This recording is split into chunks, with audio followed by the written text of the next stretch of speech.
You don't have all the answers, Sway. I tell so many people this with development. When you are creating a project, I know your knee-jerk reaction is, what do I want? Man, I can create this. I can do that. No. Start with the community needs. What does the area need that you are looking to invest in? Because when you start with the community and collaboration, success is more likely to happen. Welcome to episode 2 of Developing the Developer. My name is Gabriel Grant. I'm a developer who is focused on creating housing, accessibility, inclusion, and teaching you a few things along the way. This series is about showing you A to Z how developments come to life. In episode 2, we're going to talk about community collaboration and finding the holes in the market. Whenever we start talking about developments, we always want to go and impose our vision. I want to create this 7-story building with, studio apartments because I love studios and this is what's best for me. And so many times we're wrong. We are absolutely wrong. For instance, with my project, The Heights on Burton, I wanted to create something that was 3 bedrooms, 2 bedrooms. But as I dug into the data, it showed that most people who are living in apartments don't need that much, don't want that much, and honestly can't afford that much. So I had to change my vision. We have more studios in 1 bedrooms with some 2 bedrooms sprinkled in. But if I would have went gun-ho on what I wanted, the project would have been dead in the water and I would have had nothing but, my vision to sit here and say, well, I created a vision. I'm not trying to create a vision. I'm trying to create a building. So as you are going along the development process, drive in the neighborhoods that you're looking to invest in. Reach out to the people who you want to help. For instance, in my projects, I am trying to help people of all abilities. So I reached out to people with disabilities and said, hey, what are the needs that you need? What are your desires? What do you need in your community? Then I reached out to some community members and said, hey, if you were to have some extra retail space here, what would you do? I'm not going to be able to answer and fix all of their problems. But if I come in with collaboration, we're going to have a much better conversation around this project. And I am able to make more informed decisions that will affect the bottom line of the project later on. And as we go along in this, you will continue to see how the biggest part of development is usually collaboration. This isn't a one-man team. This isn't a one-woman sport. You are all about community, because when you're building something that is going to last for decades and decades beyond you even being here, you have to think ahead. Now, once you've done your research and you've driven around your neighborhoods that you're looking to invest in, you've talked to some community members and maybe even some community leaders. Now, you want to start looking at the data. What does this community need? A lot of times there are so many resources. There are so many research papers, research developers that have come in and already giving you all the data that this community needs, whether it's more commercial real estate, whether it is more single family homes, or whether it's more apartment, or if they are just overall trying to fill density of this community.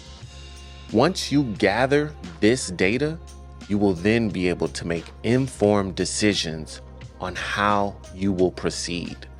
Again, you don't want to waste your time. Time is money. Time is energy.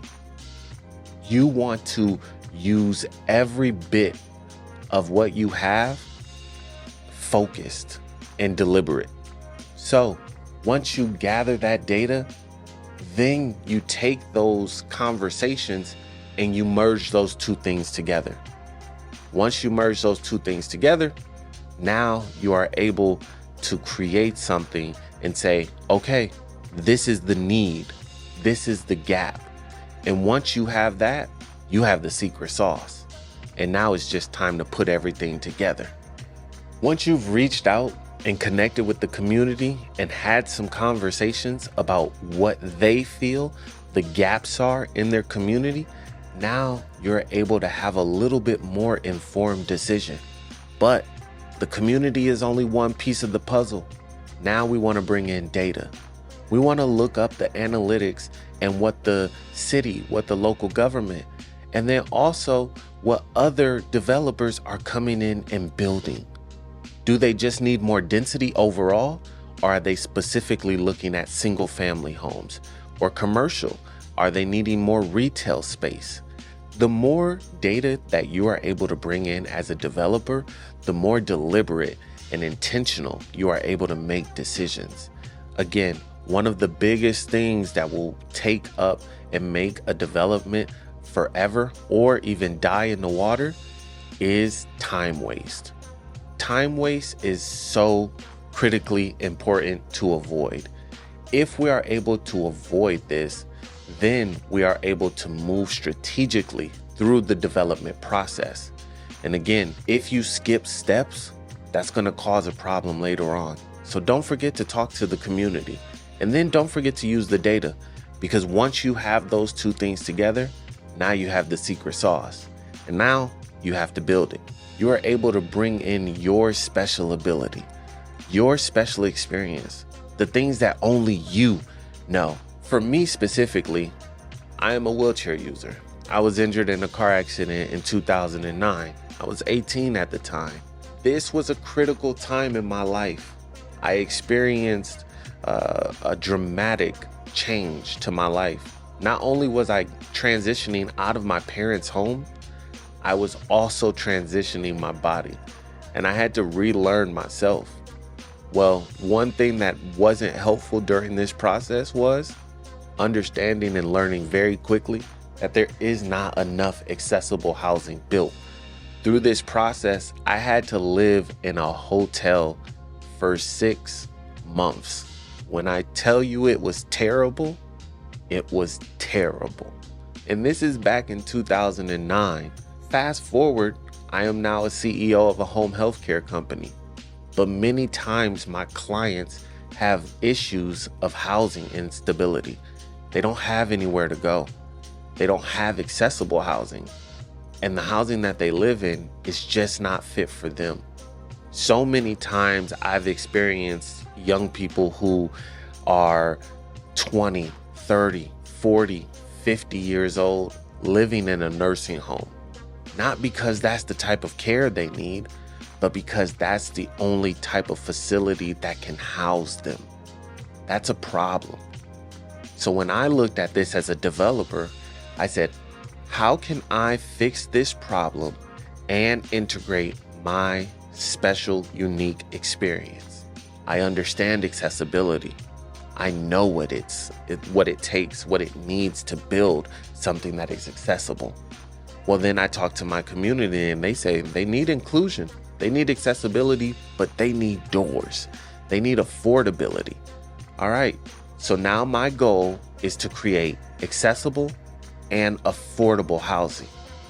Well, that's how you get My Heights on Burton project. Again, something that we want to make sure is accessible for all people, but then also affordable for the community to live in as well. That's what happens when you take the community input with the data. Now you have a true idea that you can build your vision on. Take a second in the comments. Tell me, what is something that your community needs right now? You're a developer now, so you need to start thinking like one. Share your ideas. We'll have a conversation. And from there, hopefully, I'll see you on the next episode.